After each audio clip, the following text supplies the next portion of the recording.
Hello friends, welcome to Kuldeep education point. तो friends, ये हमारे प्राचीन इतिहास की क्लास 48 है और आज इस क्लास में जो हमारा टॉपिक चल रहा है सातवाहन वंश। तो सातवाहन वंश के जितने भी हमारे शासक थे उसके बारे में हमने अपनी प्रीवियस क्लासेस में पढ़ा था। तो आज इस वीडियो में हम जो सातवाहन वंश का प्रशासनिक ढांचा है, धार्मिक सोच कैसी थी और आर्थिक दिशा किस प्रकार से थी, वो सब हम देखेंगे। तो सबसे पहले आता है हमारा प्रशासनिक ढांचा। जो सातवाहन वंश में जो राज्य थे, राज्यों को जिले में विभाजित किया गया था और जिलों को आहर कहते थे। नेक्स्ट पॉइंट है हमारा कि जो अधिकारी होते थे सातवाहन वंश में, अधिकारियों को आमत्य या फिर महाआमत्य कहा जाता था और आमत्य ही जो राजा की सहायता किया करते थे। नेक्स्ट पॉइंट आता है कि सेनापति होते थे, सेनापतियों को प्रांत का शासनाध्यक्ष या फिर राज्यपाल बनाया जाता था। नेक्स्ट पॉइंट है हमारा कि ग्रामीण क्षेत्रों में जो प्रशासन का कार्य करते थे, ग्रामीण क्षेत्रों में ग्रामीण का प्रधान होता था ग्रामीणी, और ग्रामीण क्षेत्र में जो प्रशासन का कार्य करते थे उनको गौलमिक या फिर ग्रामीणी कहा जाता था। और इन गौलमिक जो अधिकारी होता था उसके अंडर में गांव क्षेत्र का प्रशासन सौंप दिया जाता था और इसके पास 9 रथ, 9 हाथी, 25 घोड़े व 45 पैदल सैनिक होते थे। और इसका जो मेन कार्य होता था वो होता था गांव क्षेत्र में शांति व्यवस्था बनाए रखना। नेक्स्ट पॉइंट आता है कि सातवाहन वंश के जो अभिलेख हैं, इन अभिलेखों में कुछ शब्दों का उल्लेख मिलता है, जैसे कटक और स्कंधावार। कटक और स्कंधावार शब्दों का उल्लेख मिलता है और इन शब्दों का जो अर्थ है वो है सैनिक शिविर और बस्तियां। नेक्स्ट पॉइंट आता है कि सातवाहन वंश में जो सामंत होते थे, सामंतों को 3 श्रेणियों में विभाजित किया हुआ है। पहली श्रेणी है जिसमें सामंत जो होता था, सामंत को राजा कहते थे और इस राजा का जो कार्य होता था वो होता था सिक्के ढालने का अधिकार इसको था। जो दूसरी श्रेणी है, द्वितीय श्रेणी है, उसमें जो सामंत होते थे, सामंतों को महाभोज कहा जाता था। तीसरी श्रेणी है हमारी जिसमें सामंतों को सेनापति कहा जाता था। दोबारा से देखिए, सामंतों को 3 श्रेणियों में विभाजित किया हुआ था। पहली श्रेणी के जो सामंत होते थे उनको राजा कहा जाता था, जिसका कार्य होता था सिक्के ढालने का अधिकार उसको मिला हुआ था। दूसरी श्रेणी के जो सामंत होते थे उनको महाभोज कहा जाता था। तीसरी श्रेणी के जो सामंत होते थे उनको सेनापति कहा जाता था। तो ये थे हमारे सातवाहन वंश के प्रशासनिक ढांचा। नेक्स्ट पॉइंट है हमारा धार्मिक दिशा, कि किस प्रकार से सातवाहन वंश में धार्मिक दिशा थी। जैसा हमने स्टार्टिंग में पढ़ा था कि सातवाहन वंश के जो शासक थे वो ब्राह्मण थे और उन्होंने ब्राह्मणवाद के विजयाभियान का नेतृत्व किया था। नेक्स्ट पॉइंट आता है कि सातवाहन वंश के शासक कृष्ण भगवान, वासुदेव व आदि वैष्णव जो देवी देवताएं थे उनके उपासक थे। नेक्स्ट पॉइंट आता है हमारा कि सातवाहन वंश के जो शासक थे वो वैदिक धर्म, जिसे ब्राह्मण धर्म भी कहा जाता है, उसके अनुयायी थे। महिलाएं जो थी सातवाहन वंश में, कुछ महिलाएं ऐसी भी थी जो बौद्ध धर्म को मानती थी। नेक्स्ट पॉइंट आता है हमारा कि सातकर्णी प्रथम था, सबसे प्रथम जो शासक था जिसने सातकर्णी का यूज किया था या सातकर्णी अपने नाम के साथ लगाता था, वो था सातकर्णी प्रथम। और सातकर्णी प्रथम ने अश्वमेध व राजस्व यज्ञ करवाए थे। नेक्स्ट पॉइंट आता है कि सातवाहन शासकों की जो अन्य धर्म के प्रति धार्मिक सहिष्णुता की नीति थी, मतलब सातवाहन वंश के जो शासक थे उनकी अन्य धर्म के प्रति कैसी नीति थी, तो उनकी अन्य धर्म के प्रति धार्मिक सहिष्णुता की नीति थी। सातवाहन वंश में जो धर्म के केंद्र थे वो थे हमारे अमरावती, नागार्जुनकोड और श्रीशैल। कुछ स्तूप बनवाए गए थे, स्तूप, चैत्य व विहार बनवाए गए थे सातवाहन वंश में, जो बनवाए गए थे नागार्जुनकोड व जगयपेट केंद्र पे। नेक्स्ट पॉइंट है हमारा कि दक्कन की जो गुफाएं हैं, दक्कन की जो गुफाएं थी वो संबंधित हैं बौद्ध धर्म से। नेक्स्ट आता है हमारा धार्मिक दिशा। सातवाहन वंश में धार्मिक दिशा किस प्रकार से थी, क्या क्या व्यवसाय थे, किस प्रकार से वो लोग अपना जीवन व्यतीत किया करते थे। सातवाहन वंश में धार्मिक स्थिति अच्छी थी और सातवाहन वंश में ही जो सबसे पहले भूमि दान शुरू करी थी वो सातवाहन वंश के शासकों ने ही शुरू करी थी। और भूमि दान दी जाती थी ब्राह्मणों को, परंतु पुराणों में यह उल्लेख मिलता है कि जो सबसे ज्यादा भूमि दान की गई थी वो बौद्ध भिक्षुओं को की गई थी सातवाहन शासकों के द्वारा। नेक्स्ट पॉइंट आता है हमारा कि कृषि उपज का जो उपज होती थी कृषि के माध्यम से, उस उपज का 1/6 भाग कर के रूप में लेते थे। मतलब जो कर लगाया हुआ था कृषि पर वो 1/6 उपज पर लगाया हुआ था। नेक्स्ट पॉइंट आता है कि कृषि और व्यापार व्यवसाय की स्थिति अच्छी थी, मतलब वहां के लोग जो सातवाहन वंश के लोग थे वो कृषि करना जानते थे और व्यापार व्यवसाय भी किया करते थे। नेक्स्ट पॉइंट है हमारा कि जो व्यावसायिक संघ थे, व्यावसायिक संघ के प्रधान को श्रेष्ठिन कहा जाता था। नेक्स्ट पॉइंट है हमारा कि सातवाहन नरेशों ने या सातवाहन शासकों ने शीशे के सिक्के चलाए थे। शीशे के सिक्के सर्वप्रथम सातवाहन वंशों ने चलाए थे। नेक्स्ट पॉइंट है हमारा कि सातवाहन वंश में जो व्यापार होता था, व्यापार के कुछ प्रमुख केंद्र थे, जैसे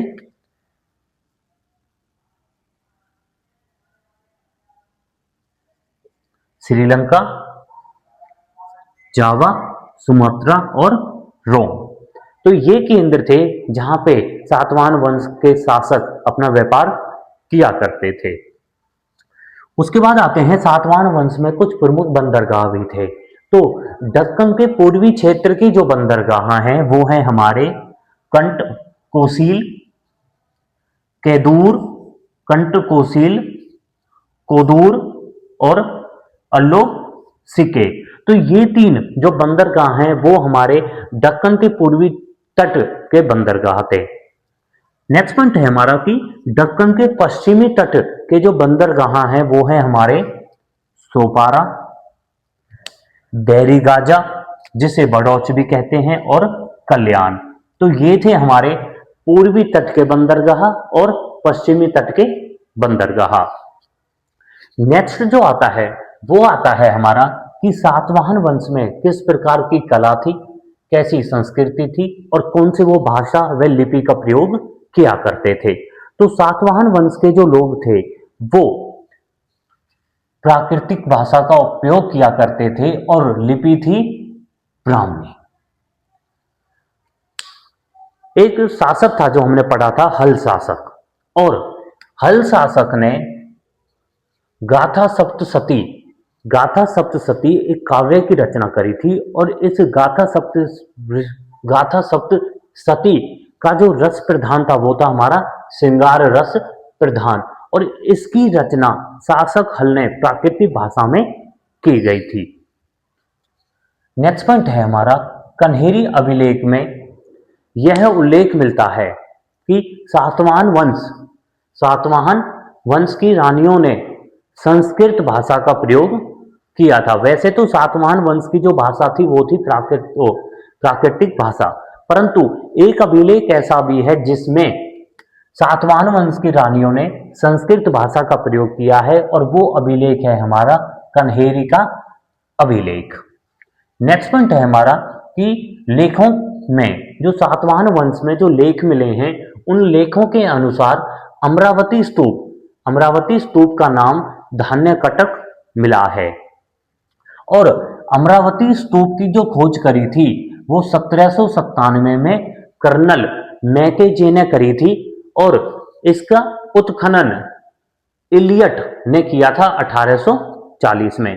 दोबारा से देखिए कि सातवाहन वंश के जो लेख हैं उन लेखों में अमरावती स्तूप का नाम धान्य कटक मिला है, और अमरावती स्तूप की खोज 1797 में कर्नल मैकेजे ने करी थी, और इसका उत्खनन एलियट ने 1840 में किया गया था।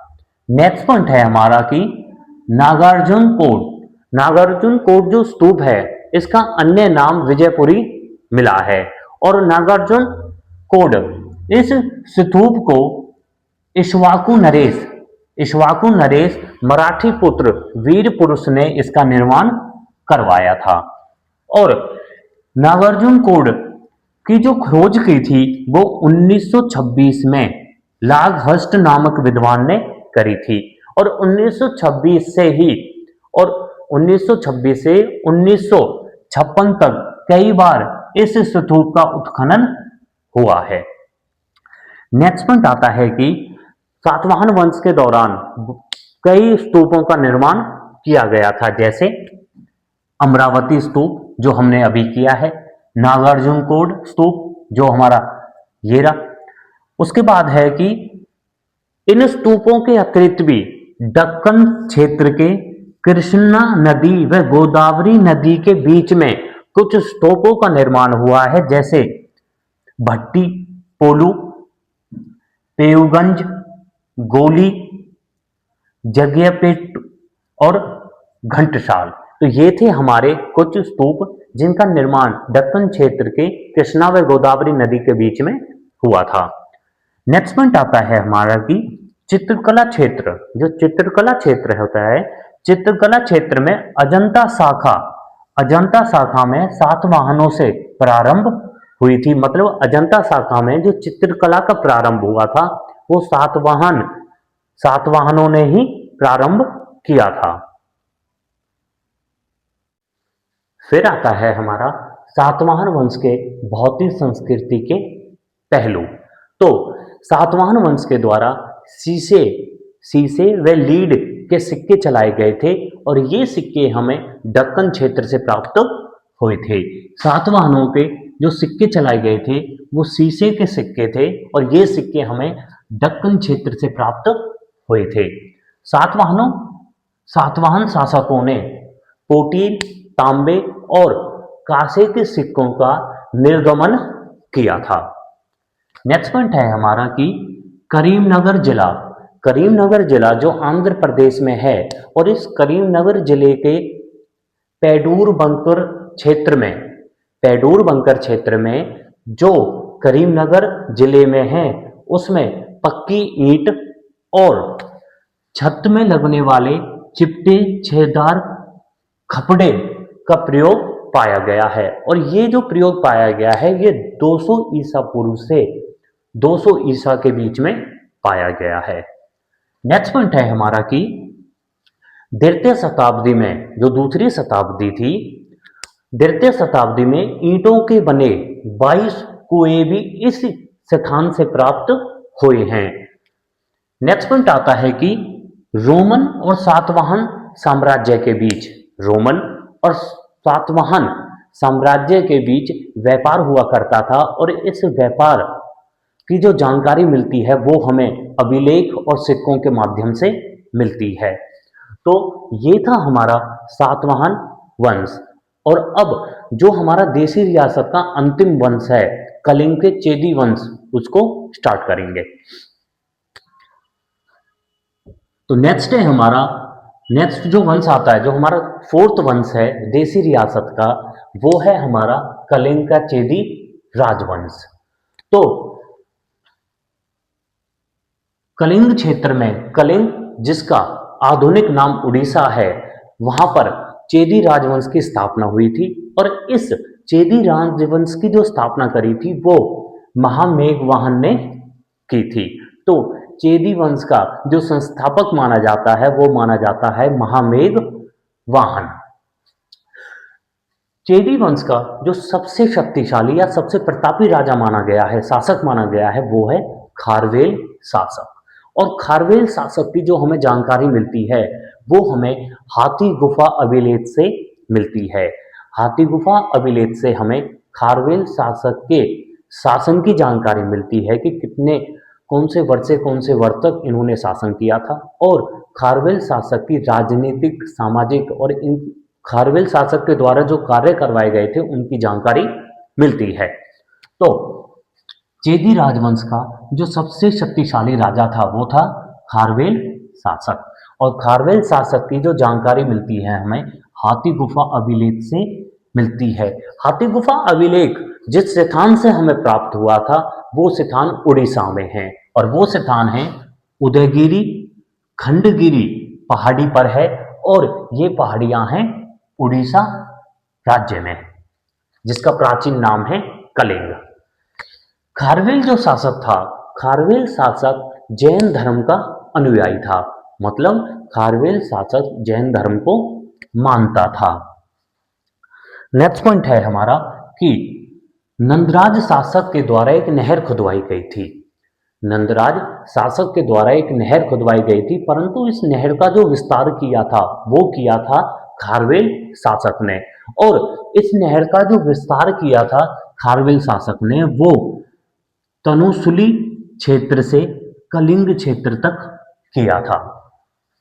नेक्स्ट पॉइंट आता है हमारा कि हाथी गुफा अभिलेख से, हाथी गुफा अभिलेख से हमें खारवेल शासक की जानकारी तो मिलती ही है, परंतु खारवेल शासक का जो राज्याभिषेक हुआ था, राज्य अभिषेक के प्रथम वर्ष से, राज्याभिषेक के प्रथम वर्ष से 13वें वर्ष तक शासन की जानकारी मिलती है और कार्यों का विवरण भी मिलता है।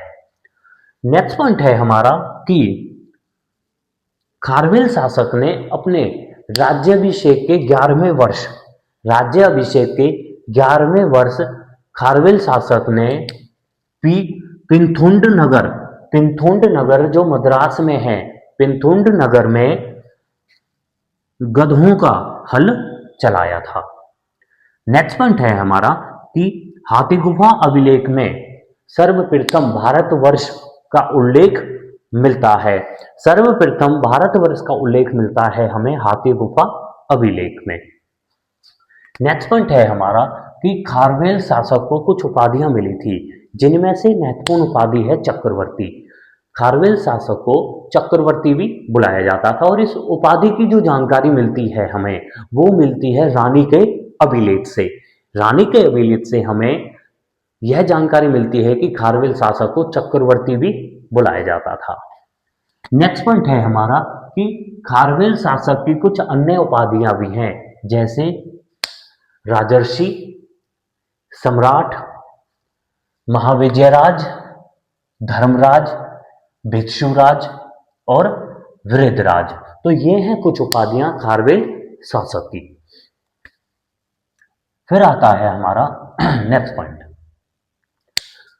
जो हाथी गुफा अभिलेख है ये मिला तो था हमें उदयगिरी पहाड़ियों से।